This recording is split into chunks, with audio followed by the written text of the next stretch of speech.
मुफ्ती आजम उस्ताजुल उलमा शेखुश शुयूख हजरत अल्लामा शेख अबू बकर अहमद मुसलियार दामत बरकातुहुम का साया आतफत हम सब पर। वो सिर्फ शाफई हजरात के शेख अबू बकर नहीं है, वो सारे मुसलमानों के शेख अबू बकर है जी, वो सारे मुसलमानों के शेख अबू बकर है। आप उनके लिए दुआ करेंगे ना इंशाअल्लाह ताला।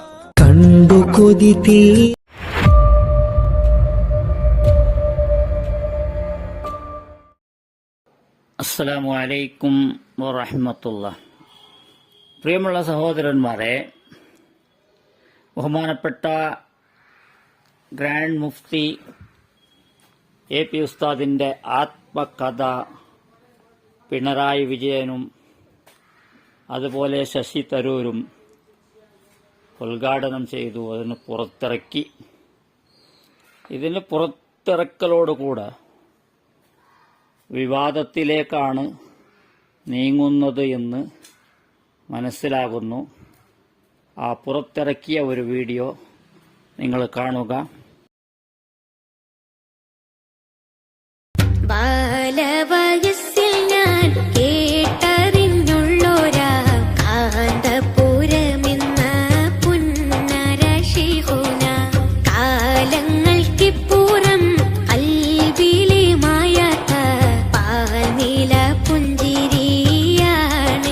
ശൈഖുന. ബാലവയസ്സിൽ ഞാൻ കേട്ടറിഞ്ഞുള്ളോരാ കാന്തപുരമെന്ന അജബുകളകിലും ചേർന്നവിടം അലിവുകളിൽ നിറഞ്ഞ സവിധം ശൈഖുന. ഈ ഞങ്ങൾക്കിന്നും സ്നേഹസുമം സ്നേഹനിധി എന്നും അറിവിന്ധ്വനി പാടിടുവാൻ പുകളേറും കനീ ವಿಶ್ವಾಸ ತುಂಬಿದಂತ ಅವರ ಜೀವನ ವಿಶ್ವಾಸಿ ಮನಗಳಲ್ಲಿ ಎಂದು ಪಾವನ. ನಮ್ಮಯ ಶೇಖುನ ನಮ್ಮಯ ಶೇಖುನ ಅವರಾಡುವಂತ ಮಾತು ಅನುಕರಣೆ ಜೋಡು ಮುತ್ತು ಸಿರಿನಾಡಿನ ಸಂಪತ್ತು. ബഹുമാനമുള്ളവരെ, ആത്മകഥ എന്നുള്ളത് ആർക്കും എഴുതാം. ആത്മകഥ എഴുതുമ്പോഴും എഴുതിക്കുമ്പോഴും അതിൽ മറച്ചു വെക്കാനില്ല. മറച്ചു വെച്ചാൽ അത് കള്ളകഥയാണ്, ആത്മകഥ ആവില്ല. ആരാണെങ്കിലും, ചെറിയ വ്യക്തിയാണെങ്കിലും പ്രശസ്തനായ ഒരു വ്യക്തിയാണെങ്കിലും, ഇവിടെ നമ്മുടെ ബഹുമാനപ്പെട്ട AP ഉസ്താദ് പ്രശസ്തനായ ഒരു വ്യക്തിയാണ്. ഈ പ്രശസ്ത എന്ന് പറയുന്ന ഈ സ്ഥാനത്തേക്ക് എത്തണമെങ്കിൽ ഒരുപാട് അതിന് പടികളുണ്ട്, ഒരുപാട് കാര്യങ്ങളുണ്ട്, ഒരുപാട് നേടാൻ വേണ്ടി കഷ്ടപ്പെടേണ്ടതുണ്ട്. എന്തും ചെയ്യാൻ മടിക്കാത്ത അവസ്ഥയും പോലും ഉണ്ടായിട്ടുണ്ടെന്നാണ് ഇവിടെ കമാൽ പാഷ ജഡ്ജിയുടെ ഒരു വാക്കുകൾ കേൾക്കുക. അപ്പോൾ എന്ന് വിളിച്ചു പറയാറുണ്ടായിരുന്നു. ആ വിളിച്ചു പറഞ്ഞ അനുസരിച്ച് ഈ രണ്ട് പേര് വന്ന് ഇദ്ദേഹത്തിനെ, ഈ ചെകന്നൂർ മൗലവി ഒരു ദിവസം വൈകുന്നേരം വിളിച്ച് ഏതോ ഒരു പ്രഭാഷണത്തിന് കൊണ്ടുപോകാനാണെന്ന് പറഞ്ഞ് കൊണ്ടുപോയി ഒരു നമ്പർ ഇല്ലാത്ത രജിസ്റ്റർ ചെയ്തില്ലാത്ത ഒരു പുതിയ ജീപ്പിൽ കയറ്റി കൊണ്ടുപോയി. പിന്നെ ചെകന്നൂർ മൗലവിയെ കണ്ടിട്ടില്ല, അങ്ങനെ കൊലപ്പെടുത്തിയെന്നുള്ളതാണ് അലിഗേഷൻ. അപ്പോൾ ഈ പിന്നെ എന്തായാലും ചെകന്നൂരിനെ പിന്നെ കണ്ടിട്ടില്ല, ചെകന്നൂർ പിന്നെ ഇല്ല.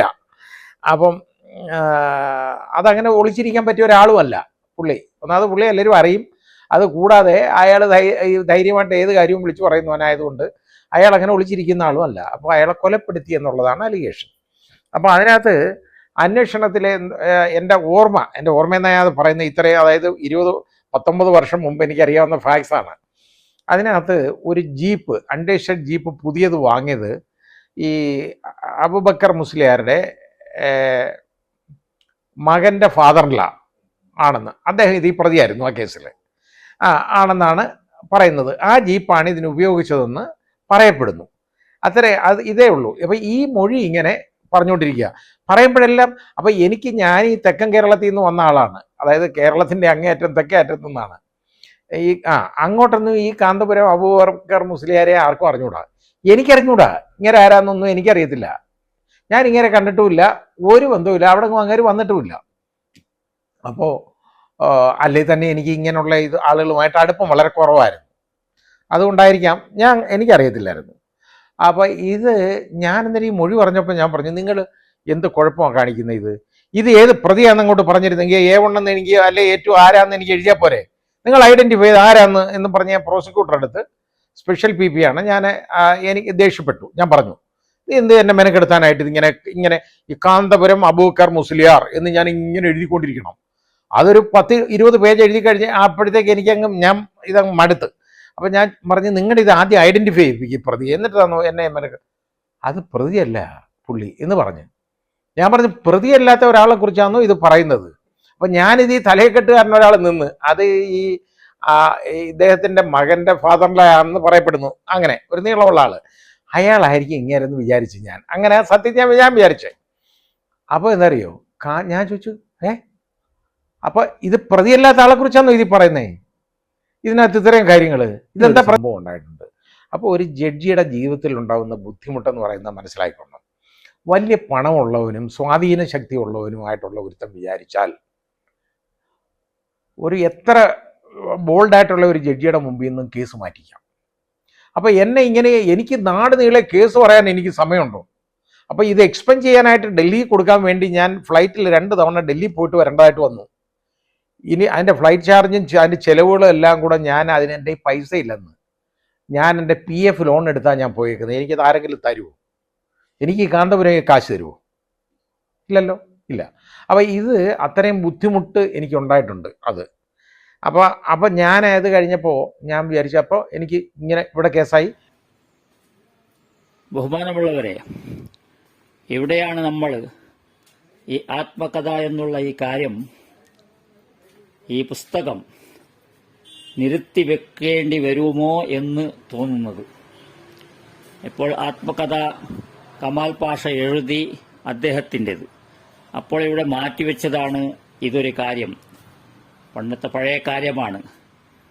അതിനെ ഞാൻ മാറ്റിവെച്ചു, ഇനി മാറ്റിവെക്കുകയില്ല, അതിന് ഞാൻ എഴുതാൻ തുടങ്ങൂ എന്നാണ് കമാൽ പാഷ പറയുന്നത്.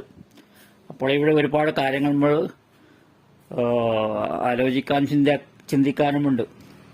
അതുപോലെ നമ്മുടെ സമസ്ത രണ്ടാകുമ്പോൾ ചെയ്തതായിരിക്കുന്ന ഒരുപാട് കാര്യങ്ങൾ അതും മറച്ചു വെച്ചതായിരിക്കും. അതുകൊണ്ട് ഇതുപോലുള്ള കാര്യങ്ങൾ ആരെല്ലാം വേദനിച്ചിട്ടുണ്ടോ അവർക്ക് ഇതിനെ ഓർമ്മിപ്പിച്ചു കൊടുത്തതുപോലെയായി. ആത്മകഥ എഴുതേണ്ടതുണ്ടായിരുന്നില്ല എന്ന് പോലും ചിന്തിക്കേണ്ട അവസ്ഥ ഇതിൽ വരുമെന്നാണ് നമുക്ക് മനസ്സിലാകുന്നത്. ഇൻഷാ അല്ലാഹ് കാത്തു നോക്കാം. വേറൊന്നും ഇതിൽ പറയാനില്ല. മനസ്സിലാവുന്നവർ മനസ്സിലാക്കിയാൽ മതി. ഇൻഷാ അല്ലാഹ്. അസ്സലാമു അലൈക്കും വറഹ്മത്തുള്ളാഹി.